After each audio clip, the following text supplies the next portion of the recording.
안녕하세요. 건축 인테리어 CG를 제작하는 준혁 스튜디오입니다. 이번 영상에서는 스케치업 인터페이스 툴바에 대해서 필요한 것 위주로 배워보겠습니다. 왼쪽 상단 툴바에 보시면 위에 여러 창들이 있는데요. 시작하기 전에 먼저 이야기하고 가자면 툴바의 에디트, 카메라, 드로우, 툴스, 익스텐션, 헬프 창은 처음 시작할 때는 몰라도 문제가 없다고 생각합니다. 단축키 지정과 다른 방법으로 기능을 사용할 수 있고 실제로 저는 1년에 2번 클릭할까 말까입니다. 나중에 많은 연습과 실제로 활용하다 보면 공부하지 않고 보기만 해도 이게 이거구나 라고 이해가 되기 때문에 굳이 처음 시작하는 단계에서 어렵게 공부할 필요는 없다고 봅니다. 자, 그럼 시작해 보겠습니다. 왼쪽부터 살펴보면 첫 번째는 파일입니다. 자주 알아야 할 것들은 스케치업 파일을 저장하는 세이브, 다른 이름으로 저장하는 세이브 에즈, 작업한 파일을 복사해서 다른 이름으로 저장하는 세이브 카피 에즈, 내가 원하는 세팅으로 템플릿을 만들어 저장하는 세이브 에즈 템플릿, 외부에서 모델링을 불러오는 임포트, 외부로 파일을 내보내는 익스포트가 있습니다. 이 중에서 특히 익스포트는 3D 모델로 스케치업에서 모델링한 파일을 다양한 다른 형식의 파일로 내보내는 게 가능하고 2D 그래픽 버튼으로 2D 이미지를 캡처하듯 내보내는 게 가능합니다. 여기서 내보내는 이미지의 해상도를 높여 확대해도 깨지지 않게 하려면 파일 형식을 PNG로 바꿔주고 옵션 버튼을 클릭한 후에 유즈 뷰 사이즈를 해제하고 위스 4000을 눌러주면 굉장히 고화질로 익스포트가 가능합니다. 다만 후에 배우게 될 치수나 텍스트들의 스케치업 화면보다 크기가 작아지기 때문에 치수 스케일을 그에 맞게 고려해서 만들어줘야 한다는 단점이 있습니다. 추가적으로 스케치업의 플러그인인 다양한 루비들과 내부 플러그인들의 위치를 조절해서 별도의 사이즈 조절 없이 A4 혹은 A3 크기로 2D 그래픽의 사이즈를 맞춰줄 수도 있지만 저는 스케치업의 작업 화면인 뷰포트의 크기가 줄어든다는 느낌을 받아서 사용하지 않으니 관심 있으신 분은 관련해서 알아보시면 적용할 수 있을 것입니다. 다음 두 번째는 뷰입니다. 툴즈 바는 스케치업의 툴과 루비들을 설정하는 창입니다. 클릭하신 뒤에 뷰포트를 크게 쓰기 위해 옵션의 라지 아이콘을 체크 해제하시고 툴즈 바즈 버튼을 누른 뒤에 라지 툴셋, 샌드박스, 섹션, 솔리드, 툴즈, 스타일즈, 뷰즈, 메저먼츠 등을 체크 선택하시고 만약 렌더링 프로그램인 V-Ray, 인스케이프 등을 사용하신다면 같이 선택해 주시면 됩니다. 일단 이렇게 해놓고 나오는 창들은 이런 식으로 원하시는 취향대로 설정하시면 되는데 나는 잘 모르겠다 싶으신 분은 처음엔 일단 저를 따라 해보시는 걸 추천드립니다. 뷰창에서 나머지는 영상에서 보이는 이 세팅을 그대로 유지해주는 게 일반적으로는 좋습니다. 화면에서 내가 만든 모델링을 안 보이게 해주는 하이드 기능이 있는데 그 안 보이는 모델링을 빗금 선으로 보여주는 히든 지오메트리라는 창 때문에 많은 분이 이게 왜 이렇게 나오지? 하면서 당황스러워 하십니다. 여기서 꺼주면 됩니다. 스케치업에서는 평면이 아닌 입체를 구성하는 X축, Y축, Z축을 담당하는 빨강, 초록, 파랑 선이 뷰포트에 표시되는데 엑시즈를 체크 해제하면 이 선이 사라집니다. 보통 모델링 상에서 외부로 2D 익스포트 할 때 체크 해제하고는 합니다. 마지막으로 세 번째는 윈도우입니다. 배우는 입장에서 다 필요 없고 두 개만 알면 됩니다. 모델 인포와 프레퍼런시즈입니다. 모델 인포부터 보면 스케치업 모델링 관련 보여지는 세팅입니다.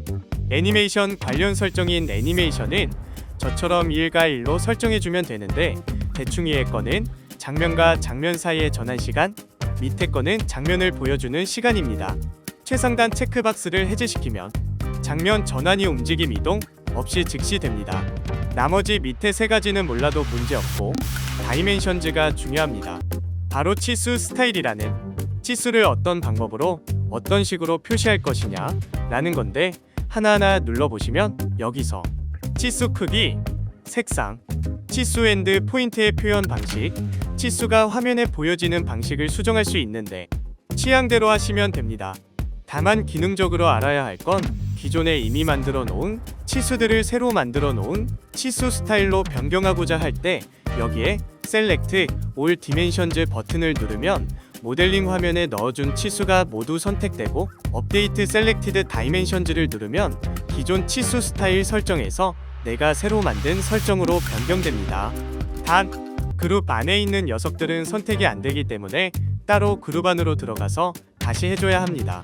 지금은 그룹이 뭔지 모를 테니 메모나 기억만 해두시고 나중에 그룹을 배우거나 실제로 치수 스타일 업데이트가 안 됐을 때 다시 영상을 봐보시는 걸 권해드립니다. 나머지 밑에 두 가지는 패스하고 렌더링 창에서 스케치업에서 모든 걸 끝내시는 분이라면 체크 해제, 렌더링 프로그램을 쓰시는 분이라면 체크하시고 쓰시는 걸 추천드립니다. 왜냐하면 모델링 작업의 느려짐을 유발하는 원인이 될 수도 있습니다.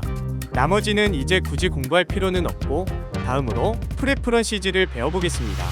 스케치업의 기능적인 설정을 만지는 창인데 처음에는 언급한 걸 빼고는 기본값으로 쓰시다가 나중에 알게 모르게 바뀌어서 문제가 됐을 때 그 문제를 해결해주는 짧은 영상을 보면서 그때그때 배우시는 걸 추천드립니다. 자, 그럼 바로 파일즈입니다. 스케치업에서 작업 시에 쓰여져 있는 관련 정보가 외부로 저장되는 경로인데 종종 일어나는 문제가 파일 정리를 하다가 경로가 끊겨서 바뀌면 실행 시에 계속 오류가 뜰 겁니다. 여기서 경로를 다시 맞춰주면 해결 가능합니다. 다음은 제너럴인데 자동 저장 기능을 여기서 설정할 수 있습니다. 저는 자동 저장 버튼을 끄고 수동 저장을 습관화 하시는 걸 권장해 드립니다. 저장을 통제해야 내가 원하는 저장을 100% 활용할 수 있기 때문입니다. 원하지 않는데 저장이 자기 멋대로 되면 안 되겠죠? 정하고 싶으시다면 30분에서 1시간 정도로 세팅해 주시는 걸 추천해 드립니다. 다음은 스케치업에서 보이는 화면의 퀄리티를 담당하는 오픈GL입니다. 외부 렌더링 툴을 이용해서 스케치업상에 보이는 화면이 중요하지 않으시다면 EX로 바꿔주시고 스케치업에서 보이는 화면이 중요하다고 한다면 EX로 작업하시다가 익스포트 시에 16X의 유즈 맥시멀 텍스처 사이즈를 체크해 주시는 걸 추천드립니다.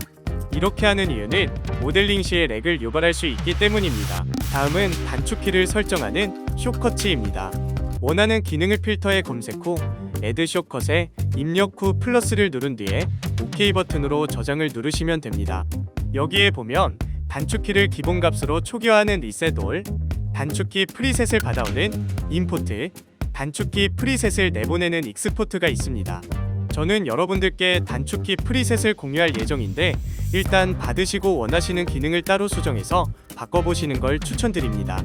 이렇게 하는 이유는 지정해야 할 단축키가 너무 많기 때문입니다. 나머지 툴바는 처음에는 배우기에는 굳이 하는 리소스 낭비 같고 필요시 댓글 남겨주시면 알려드릴 수 있도록 하겠습니다. 이번 강의에서는 스케치업 인터페이스의 툴바를 배워봤는데요. 다음 시간에는 인터페이스의 트레이에 대해서 배워보겠습니다. 감사합니다.